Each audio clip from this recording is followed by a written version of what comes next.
On today's episode of the Show the Art podcast, our guest was Ireland's top Brazilian Jiu-Jitsu black belt, Darragh O'Connell. world-class BJJ hopeful under the Ribeiro brothers. He bestowed upon us many gems and knowledge of his competition mindset, Training practices. all his regimens, what his thoughts are about his upcoming tournament at Polaris, his competitions, everything. He goes in depth. Crazy, insightful, informational, inspirational, all of that in one. You guys don't want to miss this podcast. Don't miss it. Also, if you guys are downloading this on iTunes, please subscribe to our page, give us a like, give us a comment, give us some 5 stars. That goes a long, long way. Long ways. So we hope you enjoy. Do it. Hello, hello. Hey, Brown. What's up, Darragh? How are you? I'm doing good, man. How are you? I'm good, my friend. You're on the line with myself and Marcos. Darragh. What's up, Darragh? Hi, Marcus. How are you, man? Nice to meet you. Did you see your clip last night?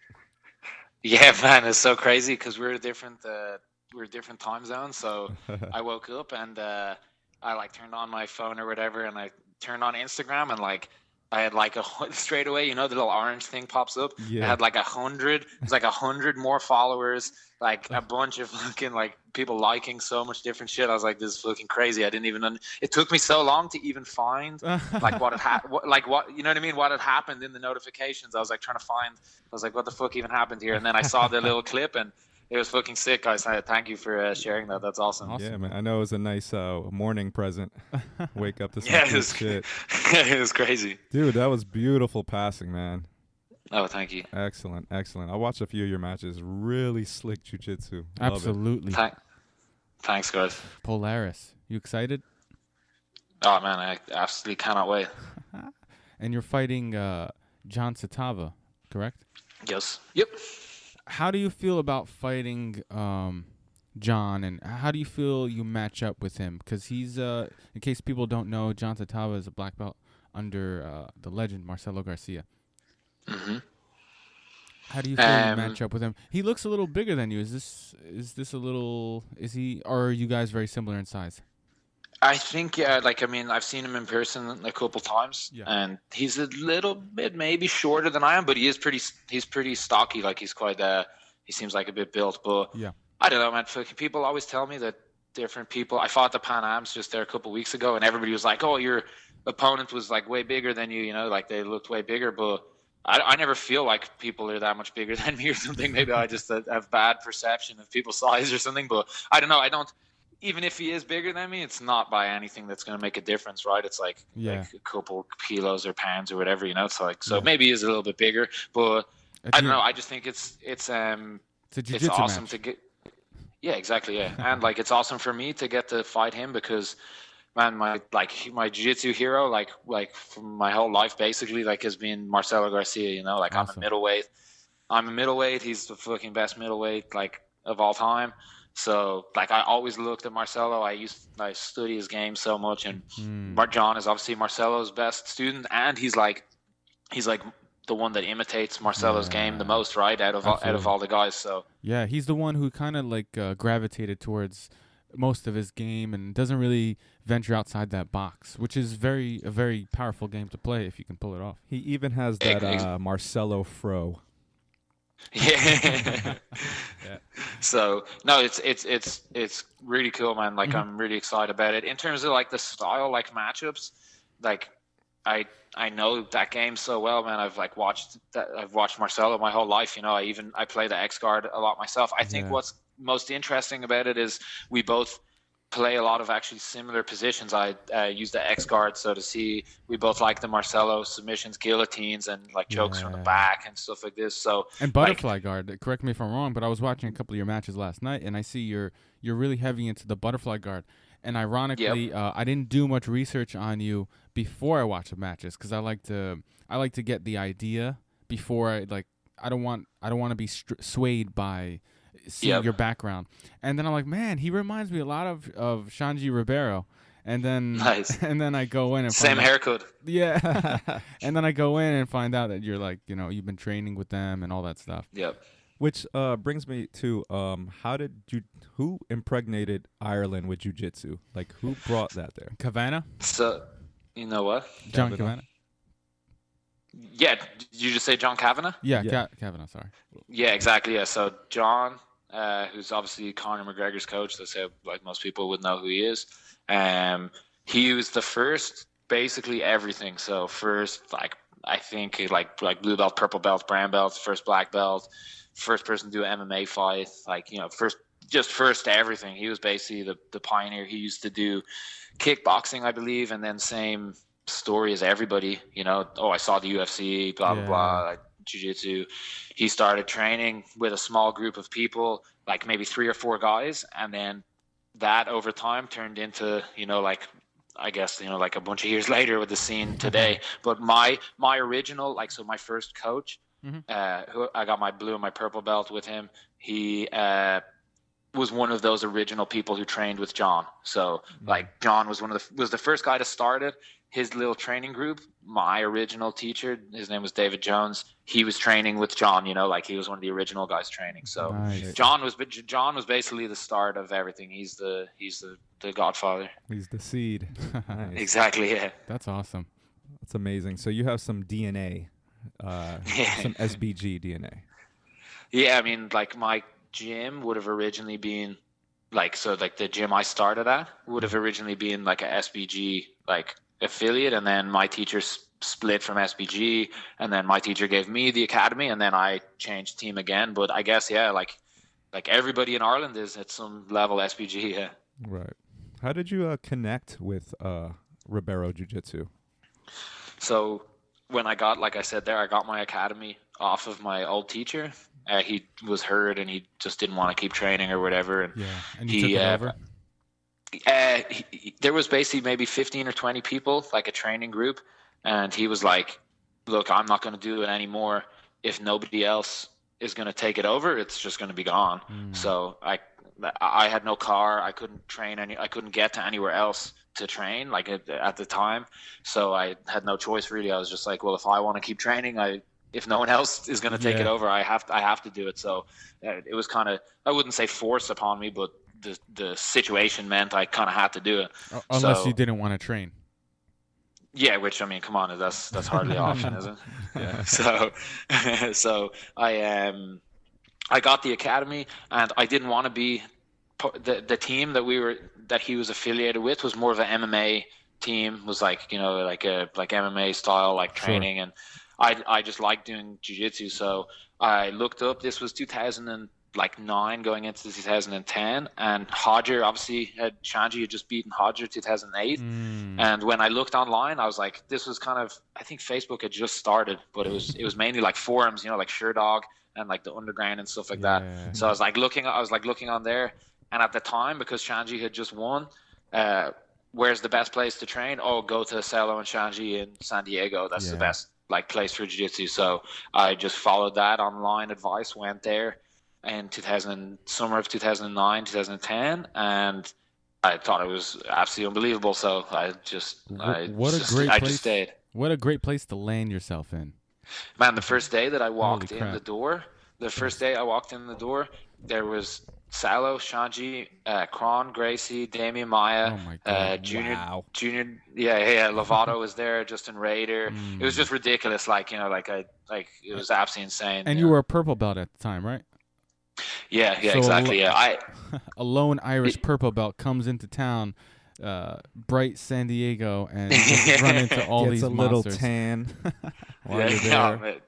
Yeah, man, it was crazy. But like, what a lucky situation. I could have gone anywhere. I could have gone absolutely anywhere. Yeah. University of Jiu-Jitsu. So and you got your brown belt under them. Am I correct? Yes, yeah. So I was purple belt when I went there, and then I got my brown belt and my black belt from Saulo and Xande. And you did make your way out and train with Lovato in Oklahoma a couple times. Is that true, or do you make it a thing to do that every year? Yeah, look, man, I try to do whatever I can. If I can go every year, that's beautiful. But obviously, I run the academy too at home, and I like money and everything. So I if I can go whenever I can go, I'll definitely go. Yeah. But I've been there 4 times, I think. Okay. And Lovato's actually been to Dublin here. He's been here 4 times too. So like we have a really good relationship. He helps me a lot. Awesome, man. He's a really nice guy. Every Oh, time man, I've encountered him somehow, he's just been nothing but a nice guy. It's Super amazing. dude. Yeah. yeah, Rafael's cool, man. So how is making a transition into Dublin?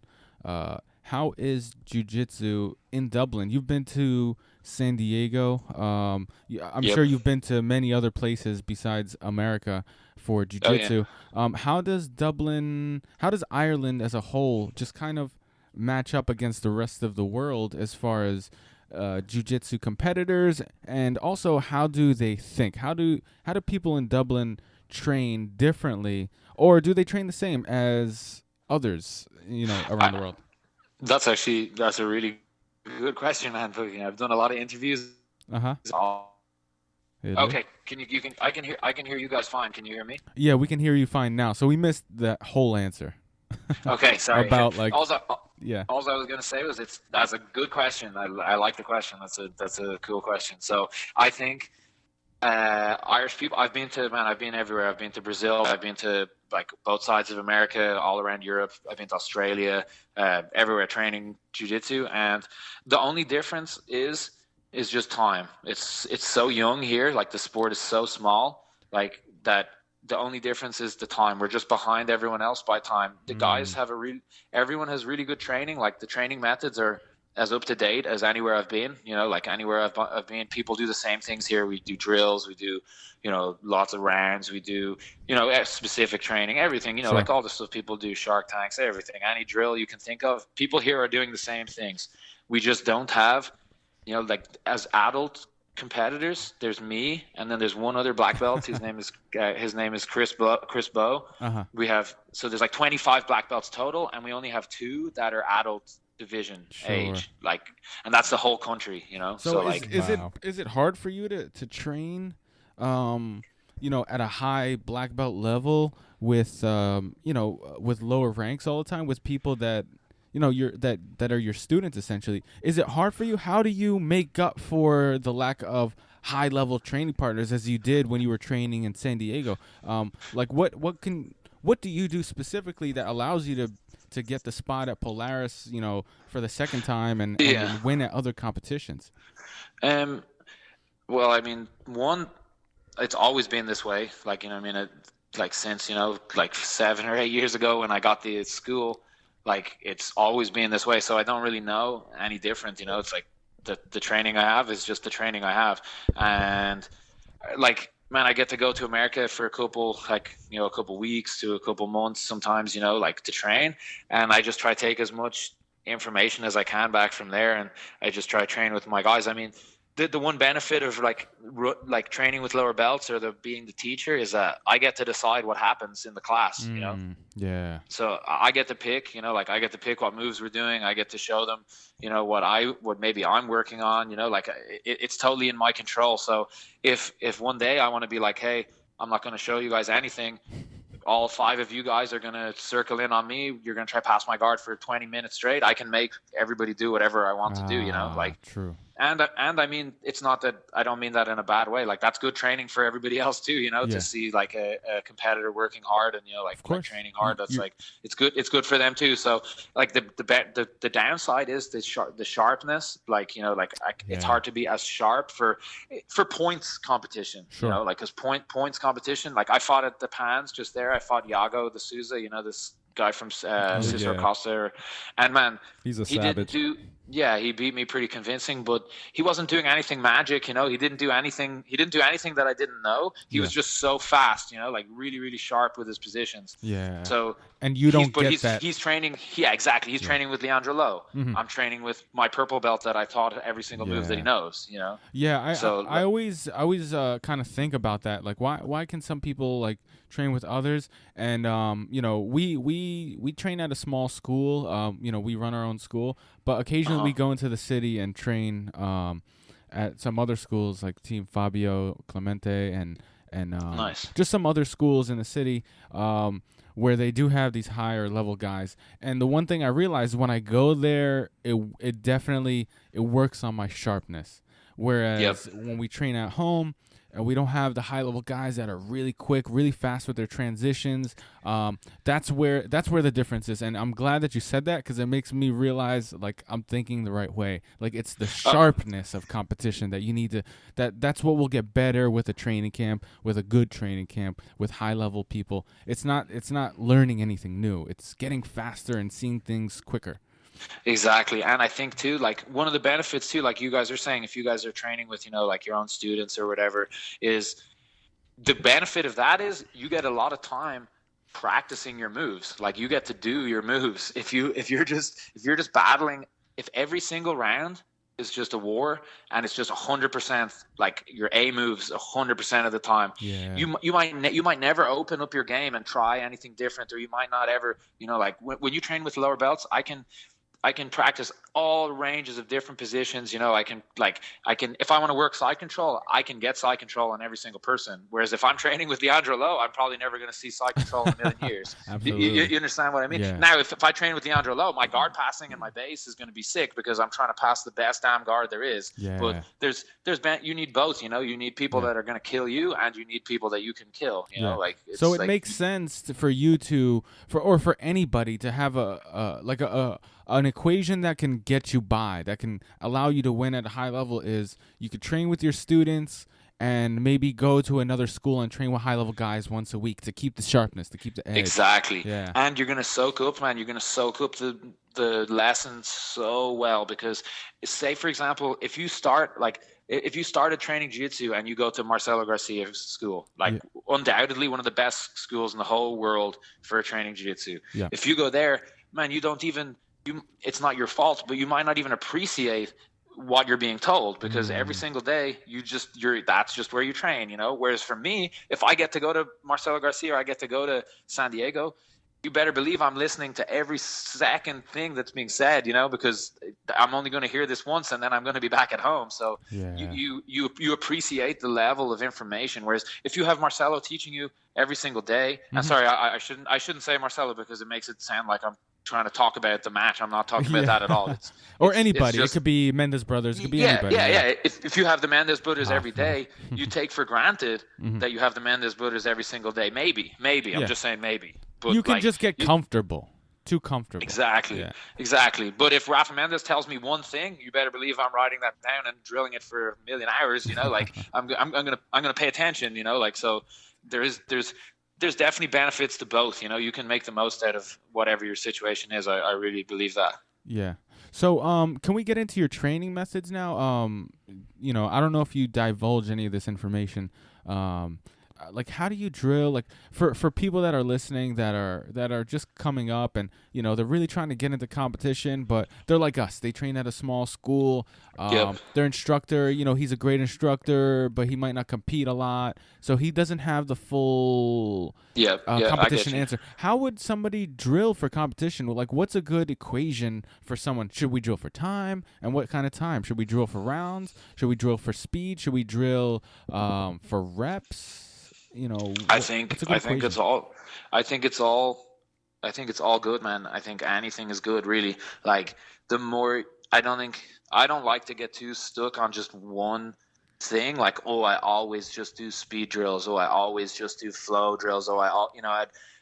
Everything is beneficial, man. If you're with the internet, there's so much good quality jiu-jitsu on the internet. Like, you could do anything. I think if your teacher isn't a competition guy, and all you need is one person, is just one dedicated person that you can drill with, and you guys are going to figure it out. Like, there's no just one formula. I can't just say, you definitely do this or that. Like, man, doing drills is really good. Doing hundreds of reps is really good, but also doing hundreds of rounds of sparring is really good.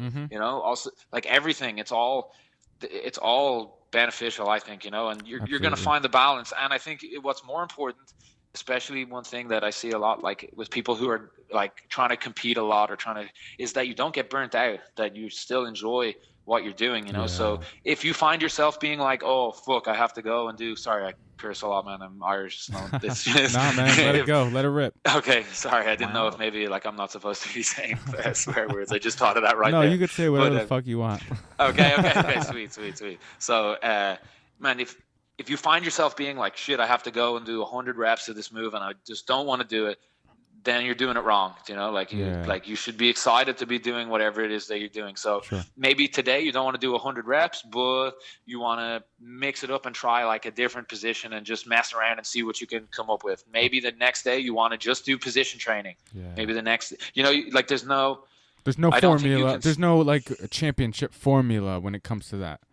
If there was, wouldn't we all just be doing it? Like someone would, like, the Mendes brothers, they say different to what Marcelo says. Marcelo says, hey, don't do conditioning. Andre Galvao was doing conditioning every day. Good point. So it's like, the Mendes brothers say you got to drill this. You got to find out what's best for you, man. Obviously, working hard is a common theme. You have to work really, really hard. You have to be really disciplined, and you have to love jiu-jitsu a lot. But outside of that, like everybody's doing different things, but the common threads are hard work, like loving jiu-jitsu a lot, and just determination. Like that's more important to me than. Yeah, exactly. You mentioned a couple of times positional rounds, positional sparring. We here at our school, we find it very valuable to do that. But we're curious, like, how valuable do you find positional sparring, positional rounds? Like, I start in side mount and I just try to attack, and if I submit you, we restart. If you escape, we restart, and so on for any position. How important do you find, if you find it important at all, to do positional rounds? I think it's huge. I think it's like gold. One of the most important things you can do, because like for everybody, it's going to force every single student to do a position that either they might not do or they might not want to do, or you know what I mean? Like it's going to force you to do both ends of the position. Like maybe you just want to attack top side control, but it's going to make you be bottom side control too, so like and it gives you what I like about it. What I like about it when I'm training, when I'm doing positional sparring, is it gives me a second chance and a third chance and a fourth chance. If I'm working on this escape or this pass, and you keep defending it, A, you're getting better at defending it, but B, I get another chance to be a little sharper, because the last time, a few seconds ago, not an hour ago or 10 transitions ago, a few seconds ago, I failed, and I get to immediately try again. Like that's so valuable. Oh man, I tell my students that all the time, and it's exactly the same as what I was like saying earlier. If I train with Leandro Lowe, I'm never going to get to side control. But if we do position training, I get to start inside control, and if I lose it, I get to have it again straight away. Whereas like if we just do sparring, I'm never going to even get there. So it's like it's super valuable, man, and especially like you're saying, if you're training with like lower belts and like stuff like this, like it can be really useful for like defensive positions and like a whole bunch of stuff, and just developing comfort overall in these alien positions. Exactly. And just so people know, because a lot of times people talk about training and they think the guy on the mic has no experience, and it could mean a lot or it could mean a little, but I'm a brown belt, Marcos is a black belt, so we're not just blue belts talking. And you're a high-level black belt. Yeah, I'm not a third-degree white belt. No, for sure. So just because exactly. I know a lot, some people might be listening to this and thinking, oh, Darragh knows what he's talking about, but who the heck are these guys? Like, we've trained before. We've trained for a couple of years. We know what we're talking about. We've did a grappler's quest at one point. Yeah, man. But that's awesome. So let's segue back to Polaris. What are... And I don't want to go too crazy into this because, like anybody knows, jiu-jitsu, you just want to get to your strong points, especially in competition. But, so what are your strong points, and how do you see yourself winning at Polaris?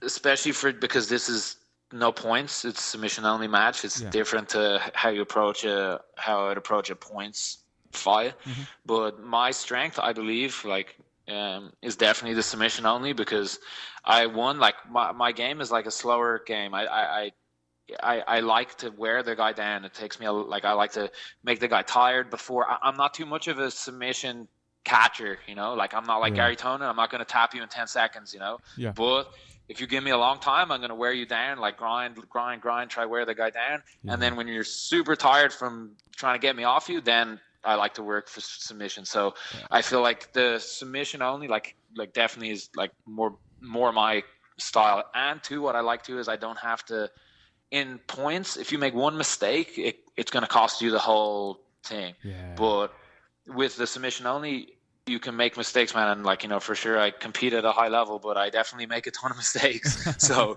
it's nice to be able to get your guard pass. And I believe a lot in my defense too. You know, I believe a lot in my submission defense, and I've done submission only matches for over an hour, you know, like I've fought a lot of long.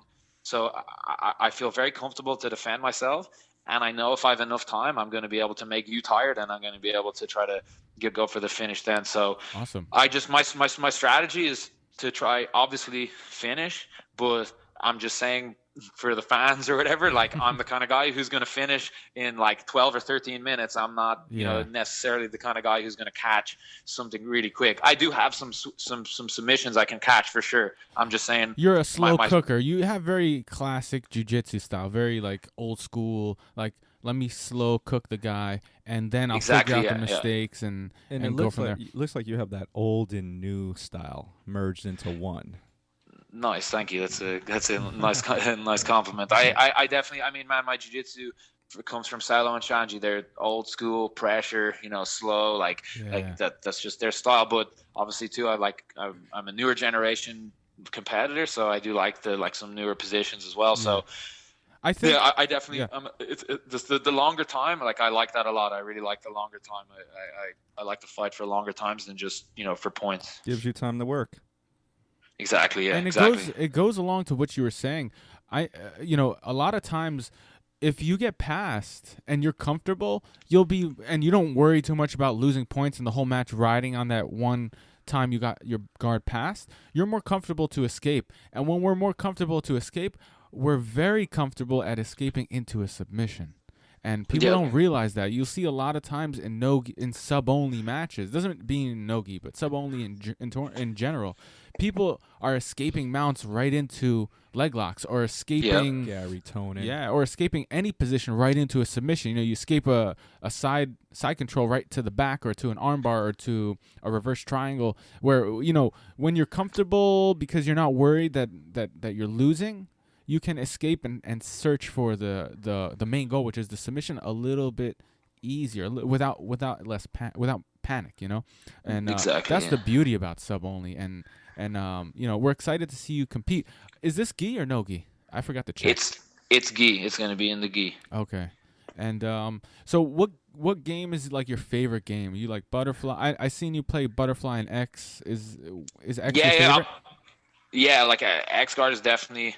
That's my go-to. I have a bunch of different ways I'll get in there, but I'm definitely not like too much like Spider Guard or De La Riva or anything really. I like the X guard, Butterfly guard on the bottom, and then on top I like to pass more pressure than I'm not too much speed, you know. I can move around a bit, but I definitely prefer like pressure. The move you guys put up is more like a speed move, but I definitely more of the time I do prefer passing with pressure, you know, slower. Someone said on Instagram that you had the moistest X That's pass.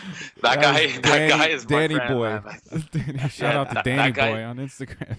I love that the guy verbiage. is sick jiu-jitsu, man. Yeah. That guy just came third. At Worlds and Pan Am's purple belt. That guy's sick. So but don't sleep on Danny. Yeah, moist. But that's all. Yeah. Nice, man. Let me ask you a quick question, and I'm gonna put you on the spot. Boom. Right? Again, I'm just trying to look for questions that people can benefit from right now, like aside from competition. But let me put you in a scenario. Let's say you can't sweep your opponent. It could be at Polaris. It could be at the next tournament you do. It could be at the Worlds. It could be in training tonight. Let's say you can't sweep your opponent, somebody who's pressure passing you. And this is probably a question because this scenario happens to me a lot, and I'm trying to figure out the answer to. So this is a free private you're giving me. All right. But let's say somebody's a pressure passer, a Marcelo style, just kind of half guard, low knee cut. You know, and you can't sweep them, but you can frame out, and you're constantly trying to attack, but they're putting heavy hips on you. What would you do? Would you frame and base and stand up, or like what game would you resort to playing against a guy like that? Yeah, I mean, I guess like if there's no way I can sweep him, and you can't submit him either. Sure. He's stopping your submission attempt. Okay, well then, I mean, I guess I'm gonna have to fight takedowns, right? Like, I mean, I can't submit him from the. I'm not able to submit him from the bottom. That's the situation as well. Yeah, you're just. They're putting heavy hips. They're not giving up too much. They're kind of playing the. I'll just wait patiently and kind of stay in a position. And some people, they're not opening up. They're just like happy being heavy and not opening up, and you can't really do anything. It's like a big boulder on top of you. They're shutting down movements. They're just being annoying. Like I mean, like my teacher would definitely just tell me like that my jiu-jitsu needs to be better and be able to be able to deal with that. Like that would be my first answer. Maybe it's taking preemptive measures. Maybe it's not. Yeah, exactly. It's exactly. I just meant my jiu-jitsu should be able to. I should be able to make it work. Like, what about this? What if in the exact same situation, instead of me, it's Marcelo Garcia? Do you think he's going to have a problem to open this guy up? Yeah.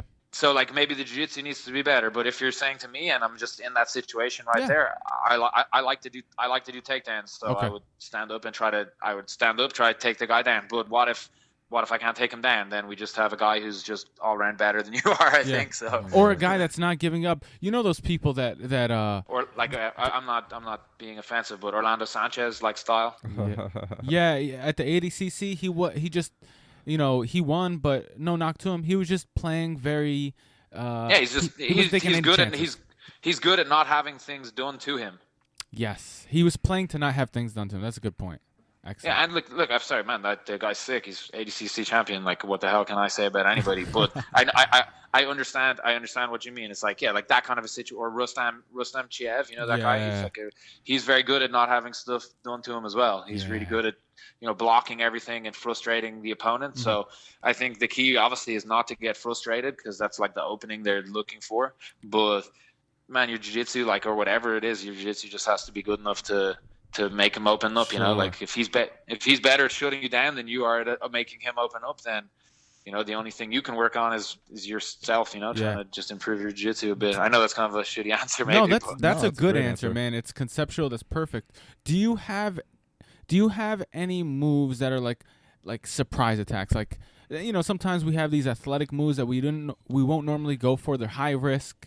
One example is the flying triangle, but things like that. Do you have anything that you might whip out in that kind of scenario where nothing else is working? Oh yeah, I have this secret weapon. Yeah, I like the guillotine from like everywhere. Like if nothing is working, I can I'm pretty good at trying to jump on jump on the head, control it from bottom, from top, from standing. I have some different ways I can. That would probably be my main okay, nothing's working, I have to try to tap the guy. Like that's my first instinct, is try grab the head. Yeah. And how does your game differ? You specifically, does your game differ when you take off the gi? And how do you feel about the whole no gi only sub only movement as opposed to like training both? Like, does your game differ? And do you find like it better to train in both or just one, or what's your opinion? No, I like doing my game because I play X guard. Like I can do the X guard and the butterfly guard easy in no-gi. My passing is not because I use pressure. I don't use the pants or the grips, too much. Like I can pass the same. Like I do equally, honestly, as good in no-gi as I do in gi. And I think, look, just do whatever you like to do, man. If you like, if you just like doing no gi, then okay, that's cool. I don't mind. Yeah, if you just like doing gi, like I think if you like one, I don't understand why you wouldn't like both. They're both fun, like it's the same thing. You just have a jacket on in one, and you don't you know what I mean? If you like soccer, you like playing it with a t-shirt on, and you like playing it with fucking a jumper on, it's not, you're still doing soccer, do you know what I mean? It's not, or indoors or outdoors. Yeah, exactly. Yeah. So but at the same time, it's like, you know what I mean? It's like religion. If you have some religion and it makes you happy, then beautiful. As long as you're not trying to tell me what I should believe, then we're cool. If you like doing it, do both. Do one, do the other, but just don't try telling me what I should be doing. Yeah, if you only train in the shit. gi, don't talk shit about no gi guys and say they're not really doing jiu-jitsu or they're not focusing on positional control, and vice versa. If you're just a no gi guy, you just train no gi, don't knock the gi guys because they're wearing a jacket. It's not real life. It's not. Yeah, when exactly. You don't fully understand it. You don't fully know what you're doing because you never experienced it. Yeah, exactly. Yeah. Just realize that maybe someone's doing something that they enjoy, and why does it matter what what I mean? Like it's still just grappling, I was hating on gi when I first trained. I was just doing no gi for like 2 years, and then one day it dawned on me, man, I want something to show for this. I want a belt I want to be promoted, I don't want to go my whole life without training martial arts and not have like a belt, which is like the common theme of every martial artist, and have nothing to show for it. And then once I started training the gi, I was shocked how much I loved it because I was hating on it so much. So I think people that just train in one, whether it's gi or no gi, once they touch on the other one, they're going to see how fun it could be, and it's just as fun as the one that they fell in love with. I think unless unless you've already got your black belt and you're just trying to train MMA and you're just specializing in no-gi, I think the only thing that's stopping anybody is their ego. That's not, at the end of the day, you're just pissed because the guy is grabbing your sleeves, or you're just pissed because there is no sleeves to grab. Do you understand what I mean? Yeah. It's just your ego, the only reason you like gi and you don't like no gi is because you did gi more, and now when you train no gi, some guy who you think you're supposed to be better than is able to beat you. That's realistically, if you really think about it, I think that's the only problem is people's ego is, I'm not good at that one, so it's stupid, or I can't. I don't see what else would really be the problem. You're grappling, both are fun, both are submission oriented. What the hell's the problem? Do you know what I mean? You're just wearing a suit or you're not wearing a suit. It's to me, it doesn't really make a difference. Honestly, I just like doing jiu-jitsu, man. True. No, that's awesome, man. And I'm searching for the answers as well, and I'm glad someone at a high level like you is on the same page as me, because it makes us little guys believe we're doing something right. He is little. He has the tiniest little butt. What the? So no, that's awesome, man. And we can't wait to see. Do you have any other competitions on the horizon? I'm going to do Polaris, and then the next thing I have coming up after that is, we have the Irish Open. I don't compete in it because there's no black belts, but we have the Irish Open coming up. So my team won the team title last year, and we're trying to win it again this year. So that's once I finish Polaris, I guess I'm going more into coaching mode. I'm gonna coach all the guys, get them to win the Irish Open, and I'm still training. I qualified for the Worlds again for the IBJJF Worlds. So congrats. I'm gonna do the IBJJF Worlds, and then we're gonna see what happens after that. But for now, the plan is work on the guys for the Irish Open, and then work on myself for the Worlds, and then I don't have any plans too much further after that. ADCC trials. I'm gonna eventually. There's an ADCC trials for the no-gi ADCC. There's one of those in October, but that's not for a while. Nice. People, this is a totally unrelated question. People are shitting on Conor's jiu-jitsu. Oh no! Man, but I think Conor probably has really good jiu-jitsu. That was a beautiful sweep he hit on Nate Diaz. There you go. Sure was. There you go. So, okay, right. I don't know if tell you me can this, elaborate. right? If I've trained with Conor, man, so much. I don't train with him right now because he's famous superstar, but the whole time we were coming up, man, I trained with that guy jiu-jitsu all the time. Yeah. He has one, his jiu-jitsu is really, really good. 2, his jiu-jitsu is not going to be, the guy's not going to barambola you, or he's not going to, he's not going to do some sports jiu-jitsu stuff. He's going to stand up if you have him on the ground. He's going to, you know what I mean? He's going to be hard to take down. It's just MMA. He has MMA jiu-jitsu. And now the other thing is this. When Conor fought Nate, you guys saw he did the X-guard sweep, right? He pulled underneath him, and he did an X-guard sweep. Yeah. Okay, let's imagine parallel universe where Conor does the X-guard sweep. He comes on top, and he ground and pounds Nate, and he finishes the fight right there. Okay, he's the that's greatest all that happens. jiu-jitsu fighter ever. Exactly, exactly. Oh my God, Conor McGregor is untouchable. He's fucking Bruce Lee. He just did an X-guard sweep in he's MMA, Bruce and then you know what I mean? If we had stopped it at a different time, he would have been a legend, Absolutely. And then instead, he just got punched in the head super hard. He doesn't even know what he's doing. Exactly. He tries to shoot a takedown, man. Why is Conor McGregor shooting a takedown? Yeah. You know, like he shoots it against the guy with the most dangerous guard. You know, like he was sparked. He was sparked. He just shot his takedown because he didn't know what was going on. And anybody would have got tapped out in that situation that he was. Yeah, it could have been Nate Diaz that did it, or it could have been another UFC fighter that just doesn't have a great. Could have been Chris Lieben. Exactly. No. Exactly. Everyone except Chris Lieben. So coming from someone who actually trained with Conor in jiu-jitsu, you can attest that he has good jiu-jitsu. We've heard it from many people before. From Eddie Bravo himself, he said that Conor has great jiu-jitsu, and don't knock a guy for looking bad when he's rocked. Yeah, man. If you guys want to punch me, I'm pretty sure my jiu-jitsu is gonna look pretty terrible. So like, and if you want to find me somebody who is the exception to that rule, like who doesn't look terrible when they start getting punched in the head like that, you know, like.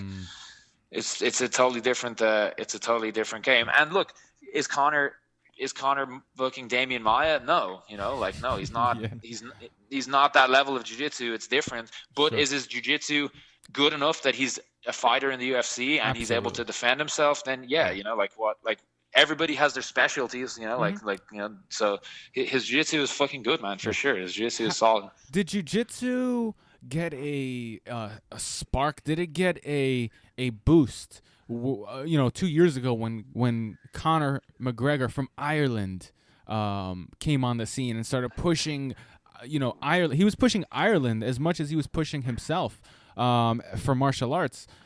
Did jiu-jitsu get a boost, or just did MMA in general in Ireland get a boost, or did it not even need a boost? It's been around for a while. It's been around for a while, but man, he changed everything. Like, I would say, like, literally, no exaggeration. Like he makes a joke sometimes. He's like, I'm gonna go around to all the schools in Ireland and like ask them for money because everyone owes me money.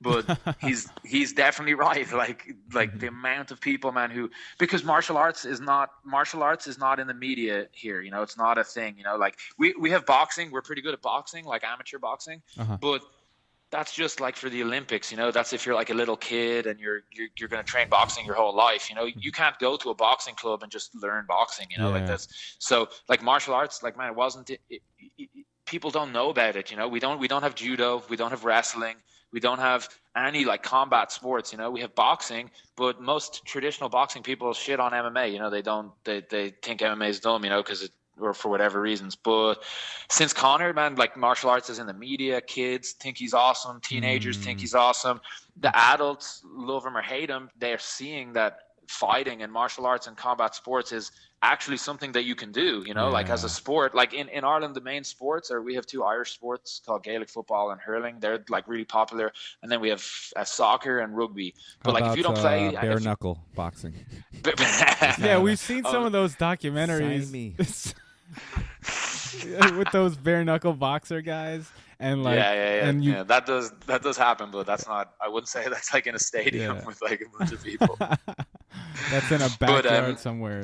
But yeah, exactly. Rubbish. But no, man, Conor, like it's been an explosion. Like people in the martial arts community, people call this like the McGregor era. You know, like they call it like, you know, like that's what people are calling it, is the McGregor era. There's no better time than right now to be setting up a jiu-jitsu school or a martial arts school, because everybody loves it. You know, everybody loves fucking martial arts right now in Ireland for sure. Awesome, man. That's really great to hear, because he is a positive role model, even though he might say some shit. You know, he might say some things that people don't agree with. He is a positive role model. He does hold himself high standards when it comes to training in martial arts and the benefits you get in martial arts. And that's important. That supersedes everything. He's a mega artist. No, for sure. And what I always say about that is, like, over here, I'm not sure what it's like with American sports, but like soccer players over here are like the main like things that people look up to, you know. And like, man, loads of soccer players, they fucking like drink, they fucking party, and you know, like they're doing all this like, and this, look, there's nothing necessarily wrong with that, but if you want, what I'm saying is, if Conor McGregor is your role model, you're going to need to be a disciplined like martial artist who's flexible, in shape, strong, determined, competing in multiple disciplines. Yes. That's like, as opposed to like, you know, you just feel like you can play soccer or something. Yeah, and like, he's definitely it's like a positive role model. Like you said, he's a seriously good role model. And whatever you can say, whatever about his attitude, his attitude this or his attitude. We all know he's doing that to sell himself in his fights. We all know that. If you're intelligent and you're really paying attention, you know that he's just doing that to make more money, which is working like a charm. Exactly. Yeah. On that note, my friend, we're running out of time. We got to end this thing. No problem. And we're conscious of your time as well. We don't want to take up too much of your time, but please, if you have any people you want to shout out, any sponsors, and please let us know and tell people how they can reach you on social media. For sure. So obviously my main sponsors are the best people ever. I have Tatami Fightwear, awesome geese, everything. Those guys are awesome. They help me so much. The Armbar Soap Company as well, Chad, helps me out as well. They're awesome. Chad is the man. Too. Yes. So they're both Tatami and the Armbar Soap Company are awesome, man. My school is in Dublin, Ireland. It's called East Coast Jiu-Jitsu Academy. If so many people come to Ireland, man, like traveling and like being tourists and everything. So if you ever want to train jiu-jitsu in Dublin, Ireland, make sure you look me up and you send me a message. It's Darragh O'Connell on Facebook. I have Instagram as well. It's just Darragh O'Connell on Instagram. I don't do Twitter. Spell and I that. don't do. Okay, yeah. It's difficult. It's not Darragh. Darragh. Darr. Irish name. Agh. And then O'Connell, because I've seen the your last name spelled like 10 different ways. 10 different ways. Yeah, exactly. The actual way to do it is OCONAILL. Perfect. Boom. Awesome, man. So, and that's the true Irish way to spell it. Anyone else who has any other spelling is an imposter, right? Awesome, man. Thank you so much. We really appreciate your time. No, thank you guys for having me on. It's like amazing to get to talk to people about jiu-jitsu like this. Thank you so much. Yeah, man. And good luck at Polaris. Thank you. Marcos? Darragh, you have the moistiest X Pass in the game. So congratulations to that. Awesome, man. And if you guys are looking for us, follow us on Instagram, XShowTheArtX. If you want to find us on Facebook, search Show the Art, website, everything. Just find us, and we hope you like our content. And please always show the art. Show the art. All right, guys, we're out. Thanks. Thank you, Darragh. Thanks so much, guys. Thanks, man. Peace. Bye.